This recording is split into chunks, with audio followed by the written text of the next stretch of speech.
Hello friends, welcome to my channel. Today is the 23rd day for our Palo Alto Firewall training series.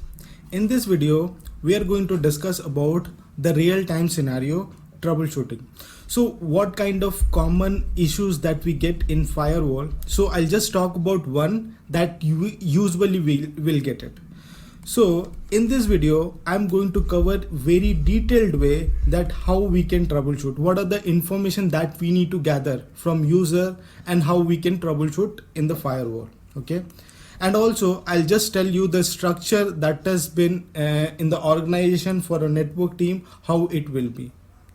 So I'll request you to please watch this video till the end so that you can understand those points as well.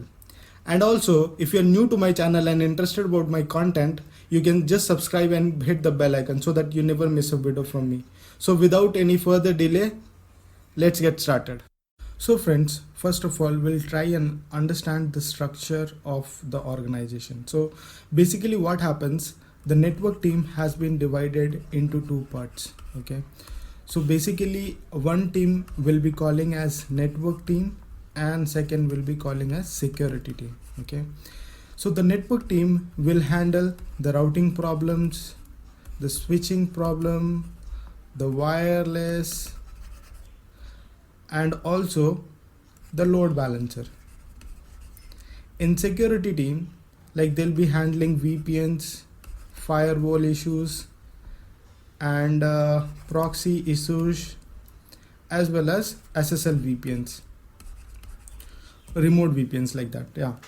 So and some organization will have only one team which is called as network team. They will be handling all the technologies like routing, switching, wireless, load balancer, VPN, firewalls, everything.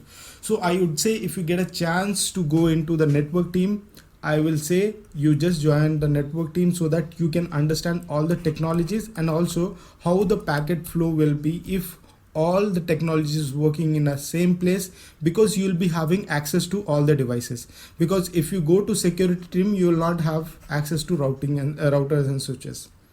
But if you go to network team, then you will not have access to VPN, firewall, proxies and all.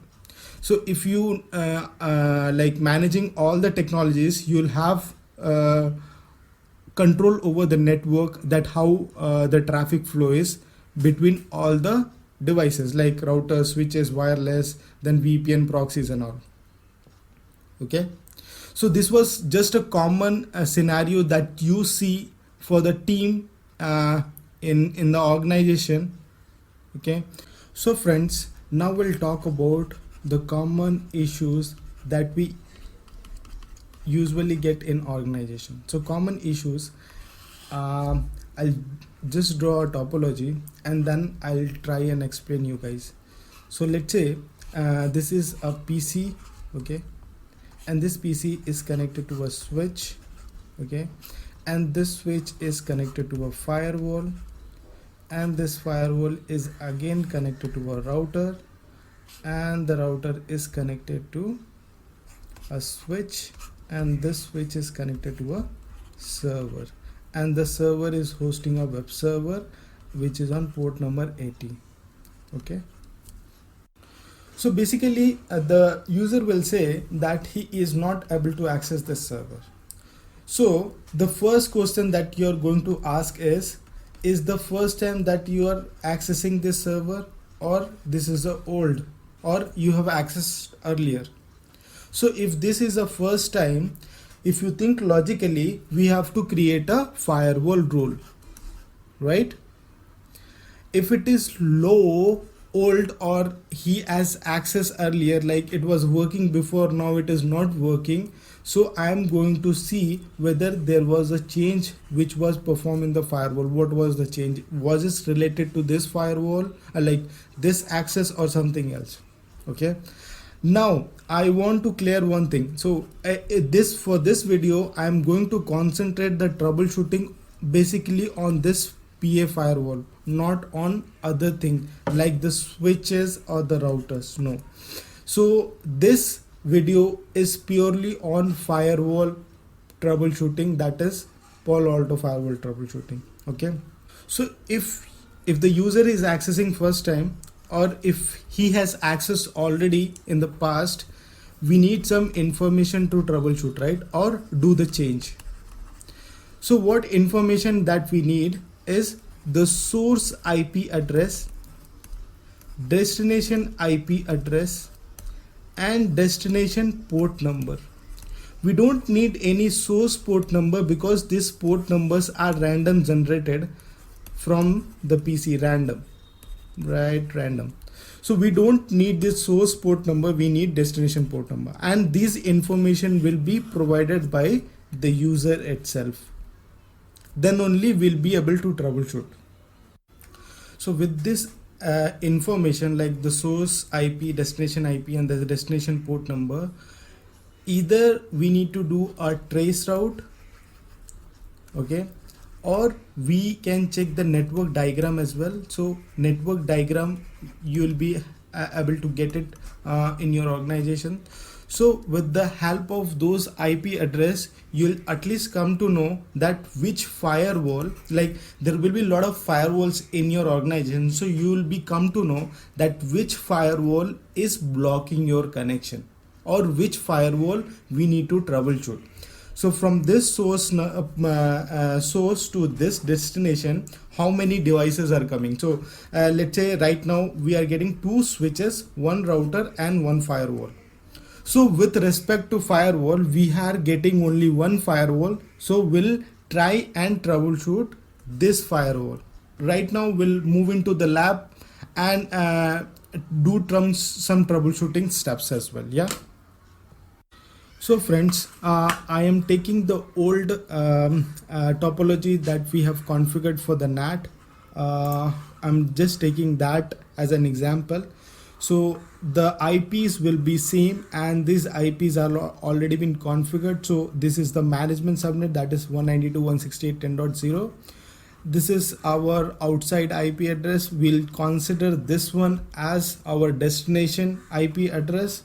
So we'll try and reach over here, and then we'll have our network, the internal network, that is 10.1.1.0.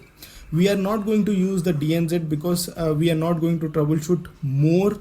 Yeah, only from the inside to outside purpose, just to understand how the troubleshooting steps is, and then we can move on. So friends, we'll take a scenario. So let's suppose this is a user. Okay, I'll just change the color. Okay, so let's suppose this is a user and this is a server. Now the first thing that what we are going to get is the information, right? The information about the IP details. So the source IP would be 10.1.1.1, right? And the destination IP would be 200.1.1.1, right? And the destination port number will be, we'll just put it as ICMP. So we'll just do a ping and we'll test this connection whether it's working or not. Okay, so what I'm going to do, I'll just log into the management and then we'll configure this rule and then we'll troubleshoot further. Okay, so we'll log into the management PC. Okay, and then by logging into this, we'll configure a rule first. Okay, so we'll go to the policy. As I have already told that I have configured the IP addressing schema, so you just have a look on this. So I've already configured the IP addresses and zones and all. Okay, so I'll just rub this out. Okay, now what I'm going to do is I'll just create a policy.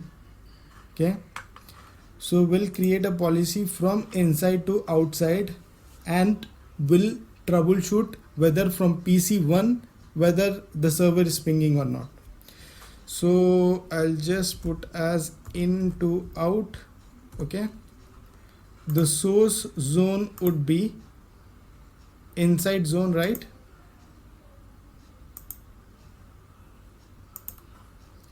The destination zone would be outside. Okay, and the application that I don't have right now, yeah, I'll just add as ping. whether we have anything. Okay, I guess there will be something in the application. I can just find it out whether the ping is there or not. So yeah, ping is there. So we'll just allow the ping and we'll select this service as any or click OK, so that the ping should work from source to destination, and will do a commit.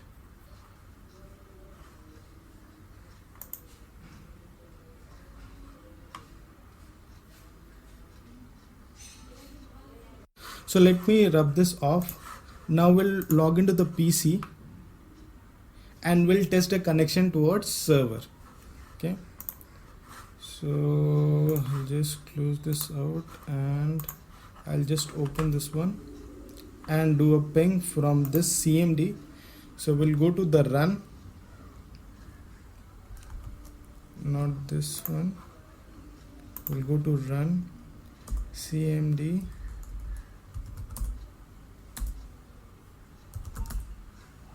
and ping 200.1.1.1.1.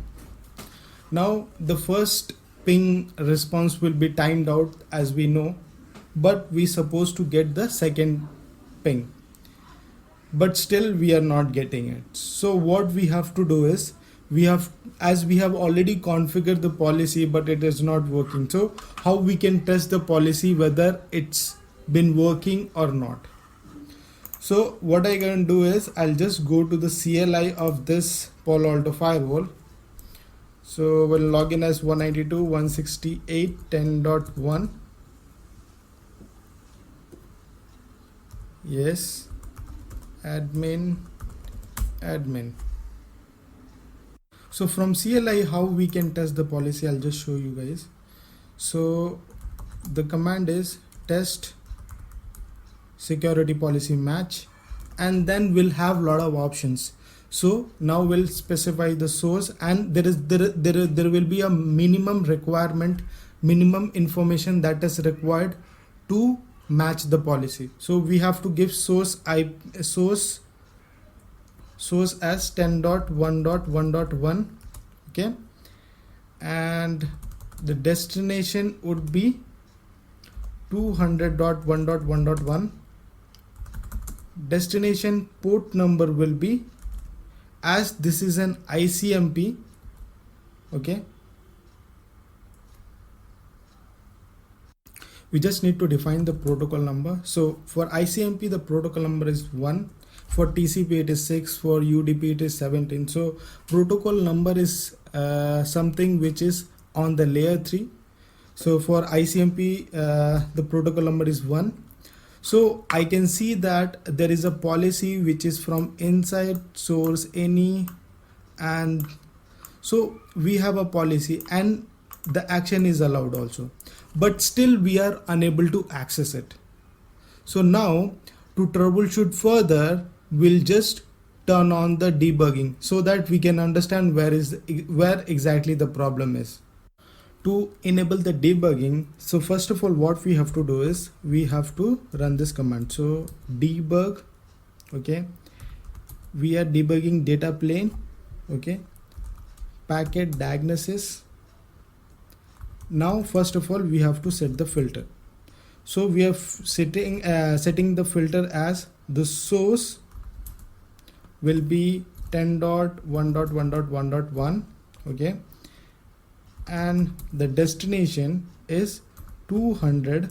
Okay, so I'll just stop this. Okay, so 200.1.1.1.1. okay, so we have set the filter. Now what we have to do is, we have to turn on this filter. That is simple 2 commands that we need to do. So we'll just done the debugging on. Now we'll go to this PC and again we'll do a ping, okay, and then to check the debug logs, what is the command? So counter global filter packet filter, yes, severity, that is drop. So once we see this, we says that for flow policy no forward means, and description says that session setup. So session setup has been done, but there is no destination zone for forwarding. This means that there is no route to destination.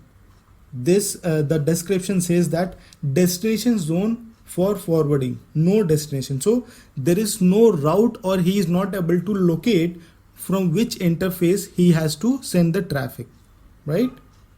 So what we have to do is we have to check the routing. To test whether we have a routing in place, to test that we have a command, right? So test routing fib lookup, so forwarding lookup, okay, IP, so 200.1.1.1, okay.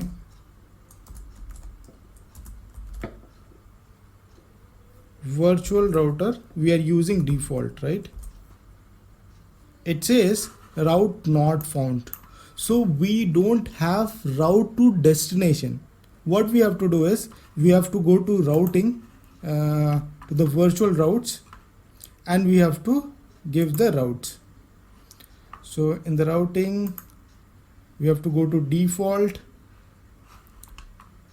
and the next hop that we have is this one. This switch is acting as a layer 3 switch, so we'll just give a route to it. Go to static routes and we'll just give a route.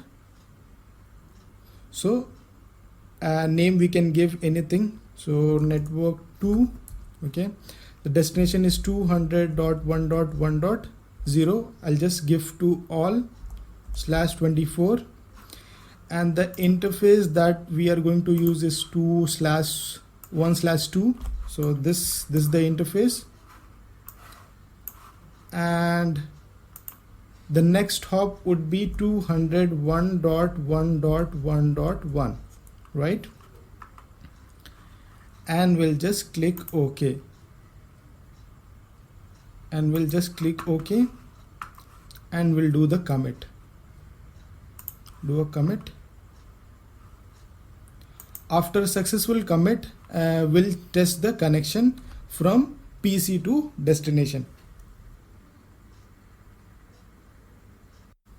So now to test the connection, we'll log into user machine and we'll try and ping 200.1.1.1. Okay, sorry, ping 200.1.1.1. okay. So now we are able to ping. So to summarize this issue, what exactly happened, so we have to keep in mind how the routing flow is inside the Palo Alto firewall, because if he is not able to find the route, he'll not able to forward the traffic. So you have to make sure the routing is in place, and you have to make sure also that policy is also in place. Otherwise you can make use of this tool what I have told you, and I'll put the command into the description box so that you guys can use that later. Now this is what I wanted to cover in this video. If you like my video and if you have learned something new, please give it a like. And if you have any suggestion regarding my video, or if you want a next part of this, you can just do a comment on this video. I'll try to make another part as well. And if you're new to my channel and if you like my content, you can just subscribe and hit the bell icon so that you never miss a video from me. So till then, I'll see you in the next video. Thank you so much for watching.